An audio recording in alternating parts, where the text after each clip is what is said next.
បងប្អូនអរគ្នាវិលត្រឡប់ជាថ្មីហើយជាមួយនឹងខ្ញុំហានហើយថ្ងៃនេះគឺមានរបស់ថ្មីចង់បង្ហាញមកបងប្អូនគ្នាបាទគឺអ្នកកំណាចបាទនិយាយពីម៉ូតូមួយនេះដែរគឺកូនកាត់ច្រើនមែនទែនហើយអញ្ចឹងទៅមើលជាមួយខ្ញុំទាំងអស់គ្នាបងប្អូនបាទបងប្អូនអរគ្នាហើយនេះគឺជាអ្នកកំណាចបងប្អូនណាហេតុអីខ្ញុំហៅអ្នកកំណាចអរិស័យម៉ូតូទាំងស្រុងនេះគឺថាធ្វើខៀវតែម្ដងបងប្អូនអញ្ចឹងខ្ញុំគិតថាម៉ូតូមានតែមួយហ្នឹងទេបាទ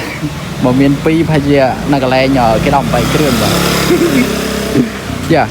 ឡូវយើងចាប់ផ្ដើមពីខាងមុខមានអីច្រើនទេបងប្អូនម៉ូតូគួរសមសារ៉ាប់ថ្នាំគឺ2ខៀវហើយម៉ូតូ011ទេបងប្អូនអរគ្នាមានភ្លើងមានអីចឹងទៅនេះហើយលេងជាមួយនឹងកម្មអានេះគឺកម្មប្រភេទពួក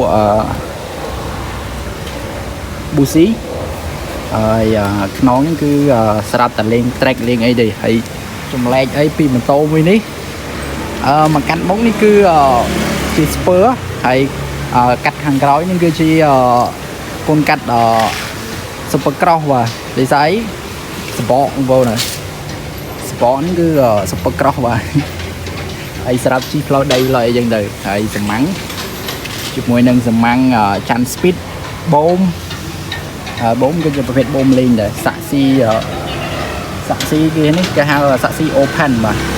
ហើយពើគឺពើទឹកបិចពើខៀវហ្នឹងហើយបងប្អូនបាទ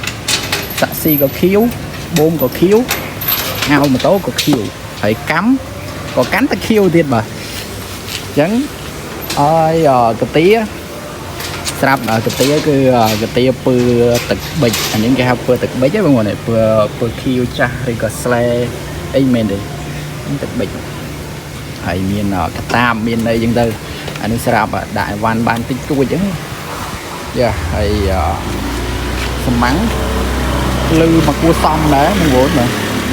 មិញខ្ញុំបញ្ឆេះប្រងទីបន្តិចទេចុះមើលចាំតិចទៀតហើយtrong video នឹងបញ្ឆេះសលេងឲ្យបងស្រាប់ហើយកែបក៏ជាប្រភេទកែបលេងដែរហើយប្រវត្តិម៉ូតូគឺជាប្រវត្តិលេងកង់ស្ពើបងប្អូនហើយព្រះទីនាងកាត់សពក្រោះអីចឹងទៅបាទហើយខ្នងមកក្រោយដូចគ្នាប្រទាសងខាងក៏ពើដូចគ្នាដែរបងប្អូនបាទហើយឥឡូវចាំតិចទៀតខ្ញុំបញ្ឆេះឲ្យបងប្អូនស្ដាប់